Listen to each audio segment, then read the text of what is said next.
about all sorts of things. And one of the things I wanted to ask you about is many people on the congressional side of things, especially the Democrats, are upset that President Trump didn't seek congressional authority beforehand. They weren't always upset. Previous presidents have done similar things and targeted strikes like President Obama. How do you see that debate playing out over the next week?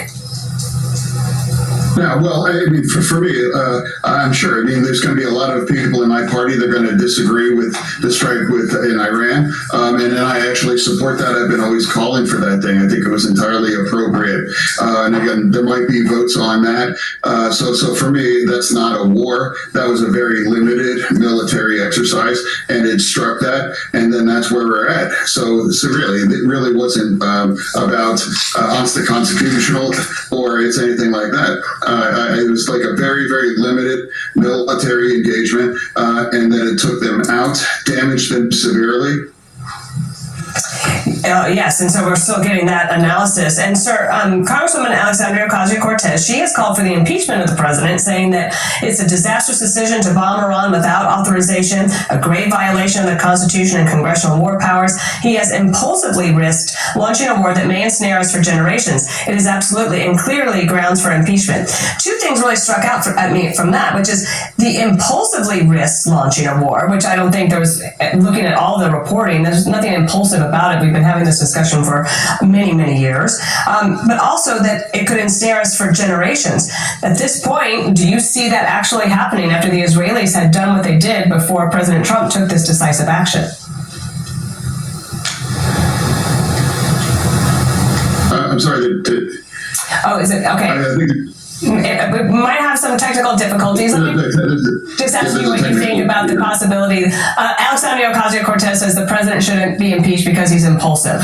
What do you think of that? No, I mean, of course, no. She knows it. I know it. We all know it. That's not going anywhere. And, you know, he's been impeached twice, and now he's still our president as well now, too. So it's not going anywhere, and I don't think that's helpful. And I think if you throw that term around, that actually diminishes what the severity of what impeachment is really reserved for. A Fox News poll that we had last week said that 78% of people are very concerned about Iran getting a nuclear weapon. And obviously, that would include many Democrats as well. Do you think there are people in your party that are willing to make a pivot here and say, good job to the military, Mr. President, you did the right thing. If we're going to do anything more, come to us, to Congress? Or do you think that the knee-jerk reaction will prevail? Absolutely. I mean, just because sometimes it's a decision that President Trump did, it's like maybe like reflexively you have to be opposed to that. For me, again, I've been always calling to destroy these nuclear facilities. Now let's talk about the context in the middle of all that now too. Now, our party has been often wrong, and they were pushing for a ceasefire last year, and now Israel pushed through that and has broken Hamas and Hezbollah as well now too. And now here it is right now. Israel has air supremacy over Iraq right now. And now here's where where Iran is right now. Their capabilities are severely limited. And now that was entirely appropriate to finally take out those nuclear facilities. Senator, my last question to you is about the hostages that are still being held by Hamas in those tunnels in Gaza. And we have an opportunity now possibly to have some leverage, maybe, to try to get them out. You have been stalwart in keeping focus on the hostages. Any message for them or to the president today on what you hope to see happen? Yeah, absolutely. I mean, I've kept the hostages up in my office ever since they've been taken there as well. I've had the honor of meeting with countless families and actual hostages as well, too, that have been held underground for over 500 days.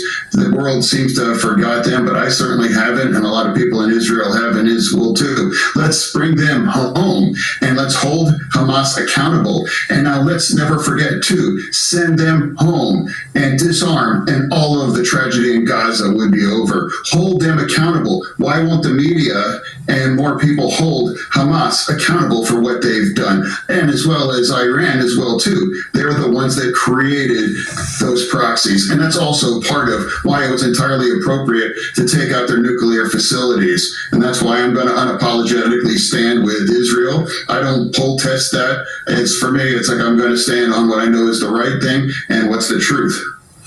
Thank you for coming on America's Newsroom. We appreciate it. Thank you, sir. Thank you.